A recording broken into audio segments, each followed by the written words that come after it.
and welcome back to another Lucy vlog. Welcome back to my little 5-part series all about my health and some experiments I've done recently, and generally just talking about lifestyle and a few hacks and tricks I've come up with in the past couple of years that have really helped me. So this video is number 2 of the series, and it's all about the one trick that really transformed my body and equated to a huge amount of fat loss. I've got a lot of things that I think helped towards the change in my body, and I talk in more detail about them on the first video of this series, so I'll leave it linked below and you can check out that as the last video on my channel that goes into detail. The first point of that video was the main thing that I wanted to talk about today in a lot more depth, because I do believe it's the one thing that changed me the most and helped me to lose a lot of fat. So again, I'm not a scientist or a doctor or a nutritionist or a personal trainer.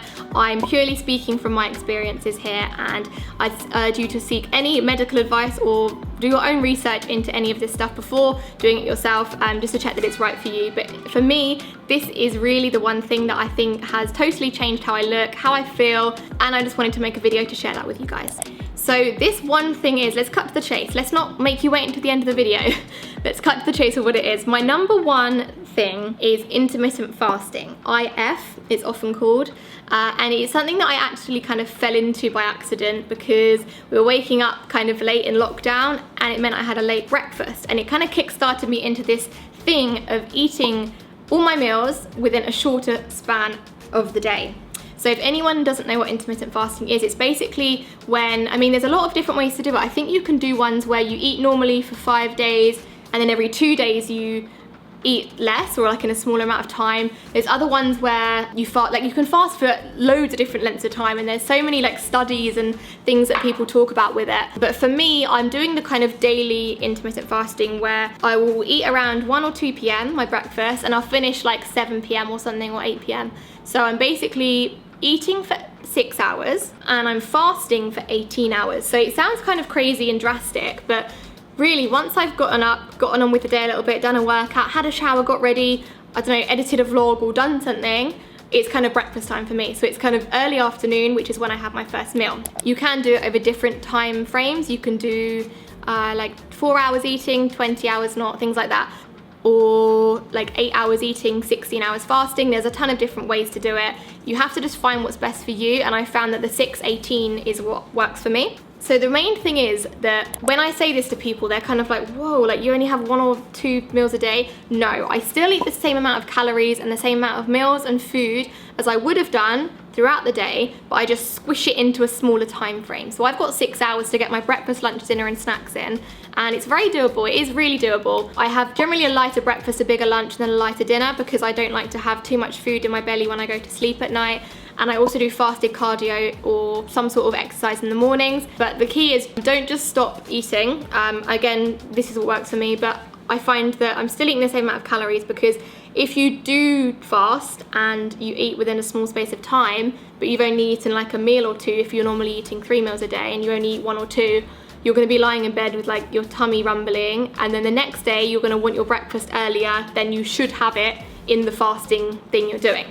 So don't completely decrease what you're taking in, what's right for you. It depends what you're looking for. If you're in a calorie deficit or whatever you're trying to do, you can stick to the amount of calories that works, but just make sure it's within this time frame that you've set for yourself. So the reason I do it, I mean, there's a ton of benefits. I think I spoke about this more in episode 1 of this series. There's so many benefits. It can make you have a longer lifespan, it can prevent cancer, it can help with so many different things. It's kind of unbelievable, but it also really helps with fat loss, with actual fat loss. So you could do some research into it yourself, and if it looks like the right thing for you, give it a go. It can be difficult at first. If you're someone that wakes up at 6 a.m. and has breakfast and you're having dinner at like 7 p.m, this is going to be quite tough. So I wouldn't recommend going in like crazy hard initially.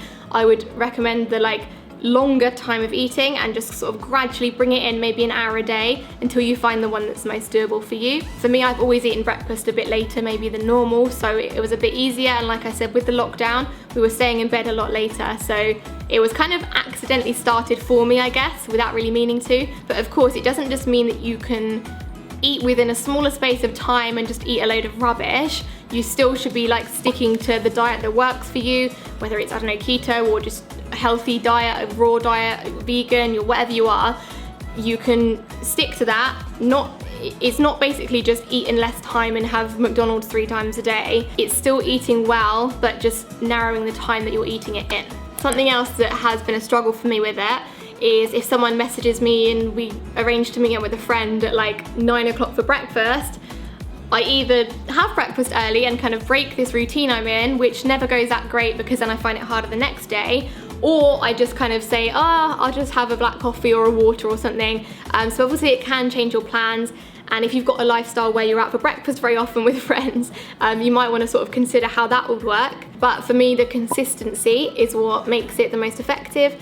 And we even had like a trip recently where we were staying at a hotel and their breakfast cutoff was like 9:30. So obviously I knocked back into this kind of older way of eating I had, where I was just eating sort of when I woke up and stopping before I went to sleep. And although it was okay, I didn't feel as good in myself, and it definitely took me like a good week to get back into the routine of what I'm in now. And just coming back to the black coffee thing, obviously it's not just foods, liquids can break a fast as well. So if you have coffee with milk, you can't have that if you're fasting. So I'd normally start my day with a couple of cups of black coffee, or you can have tea. I think most teas are okay, but double check, because I think some could break a fast. You can't be adding sugar or milk into anything. You can't have like, even coconut water breaks a fast. So make sure you do your research, because you don't want to think you're doing it, but really you're just eating a very small, or having a very small amount of something in your liquid and still waiting for ages to eat. Make sure you do your research, have a ton of water as well. I always down a huge bottle of water when I wake up. And again, at night time, you can have a load of water and tea, green tea or something. Often I find if I'm feeling a little bit extra hungry, even though I've had the amount of food I need to have in the day and I'm a bit hungry still, sometimes just water or tea does help. But also, not gonna lie, I have broken it many a time because I felt like eating an ice cream from 7-Eleven. So no one's perfect, and again, it's all about balance. It's about what works for you. But I just wanted to share that with you guys today, because it's pretty much like the #1 thing I'd say that's helped me to kind of change a lot about the way I live, the way I look, the way I feel. So hope you enjoyed this video today. There's part 3 coming of this series where we look at, what's part 3? I've got a little notes page here where I've written all my ideas down. The next one is all about a coffee detox, as I sit here drinking my coffee. So if you're looking forward to that, please give the video a thumbs up, subscribe if you're new, and turn on the bell notification button so you can be notified every time I upload. And I'll see you again very soon in another Lucy vlog. Goodbye.